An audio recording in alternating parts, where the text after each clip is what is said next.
diinginkan oleh Allah di sini, belajar. Nah, itu sudah mukhlas, tinggal dijaga. Ya, kalau dijaga sampai dengan meninggal, insya Allah ada anugerah-anugerah besar yang kemudian bisa kita dapatkan.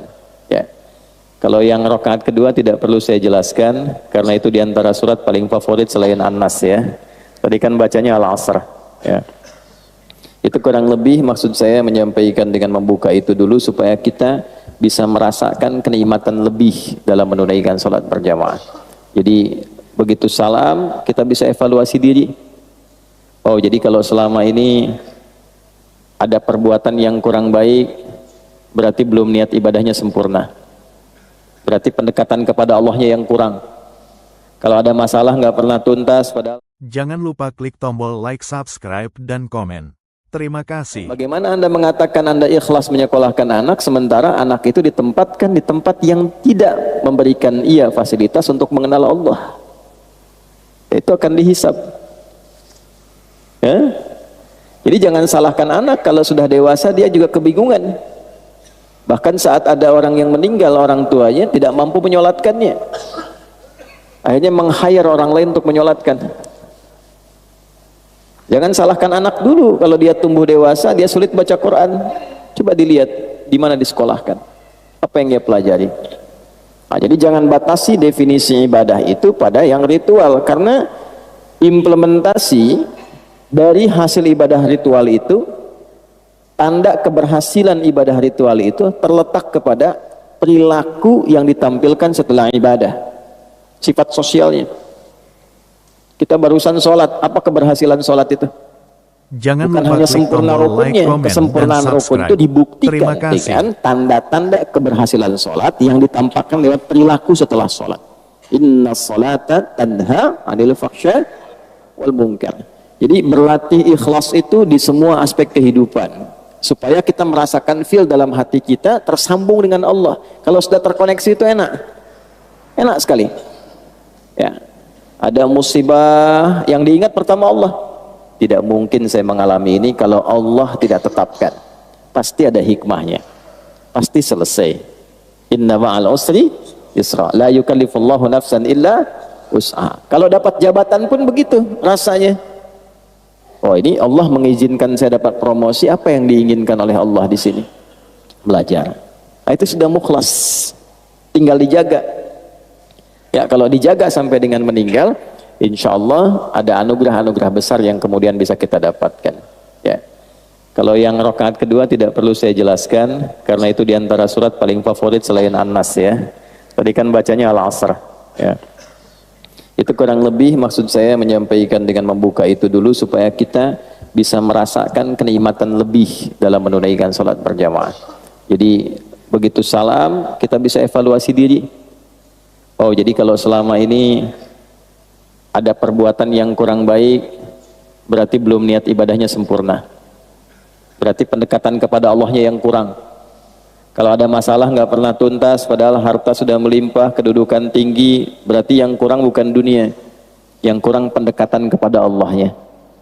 Karena itulah ketika orang-orang seperti ini ingin kembali kepada Allah, menariknya di Al-Quran disebut dengan nama yang sama dengan orang yang sedang ibadah. Jadi orang taubat dari dosa sebesar apapun, ketika dia taubat, itu disifati oleh Al-Quran sedang ibadah, Pak. Itulah dahsyatnya ketika Allah memberikan anugerah. Itu dengan nama yang sama dengan orang yang sedang berdoa, dengan nama yang sama dengan orang yang sedang menunaikan sholat, namanya sama-sama ibad. Buka Quran surah ke-39 misalnya, di ayat ke-53. Az-Zumar ayat 53. Qul ya ibadiyalladzina asrafu ala anfusihim la taqnatu min rahmatillah innallaha yaghfirudz dzunuba jami'a. Muhammad sallallahu alaihi wasallam katakan dan viralkan pada seluruh hamba-hambaku yang merasa telah berlumur dosa pada dirinya, yang merasa telah berbuat banyak maksiat dan dosa, bahkan seakan menyimpulkan ini rasanya sulit mendapat rahmat Allah, kayaknya nggak mungkin ke surga. Maka turun ayat ini dengan mengatakan la taqnatu min rahmatillah. Jangan engkau menyimpulkan demikian, jangan berputus asa dengan rahmat Allah. Innallaha, tegaskan pada hatimu, pada dirimu yang paling dalam, jangan pernah ragu. Sungguh aku tegaskan, Allah itu, kata Allah, yaghfirudz dzunuba jami'a, akan selalu membuka peluang untuk mengampuni seluruh dosa-dosa yang pernah engkau kerjakan, agar engkau menjadi lebih baik, asal engkau mau koreksi diri dan menjadi pribadi yang lebih baik di masa depan. Itu disamakan teman-teman sekalian, Bapak Ibu, namanya disamakan dengan orang yang sedang menunaikan amal soleh. Jadi bertobat dari amal salah itu disamakan dengan orang yang sedang mengerjakan amal soleh, sama-sama ibad. Kalau sedang berdoa kan disebutnya ibad juga. Semoga kita disampaikan ke Ramadan dalam keadaan yang baik, ya. Ayat puasa itu kan 183 sampai 187, satu rangkaian. Di 186-nya itu ayat tentang doa. Wa idza sa'alaka ibadi anni fa inni qarib. Dirangkaikan di ayat puasa karena umumnya orang saat masuk Ramadan banyak berdoa. Ya kan? Jadi itu sifat bagi orang soleh kan, berdoa. Jadi orang yang sedang berdoa menunaikan amal soleh itu disamakan namanya dengan orang yang telah berbuat salah dan dia bertobat. Jadi tobat itu amal soleh, ada pahalanya. Seperti kita mengerjakan yang ma'ruf, meninggalkan yang mungkar pun ada pahalanya. Mengerjakan yang soleh, meninggalkan yang salah, sama-sama berpahala.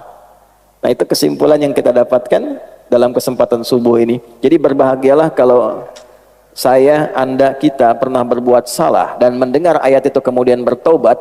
Bukan hanya tobatnya yang berpotensi diterima, tapi pahala juga dituliskan. Betapa sayangnya Allah kepada kita.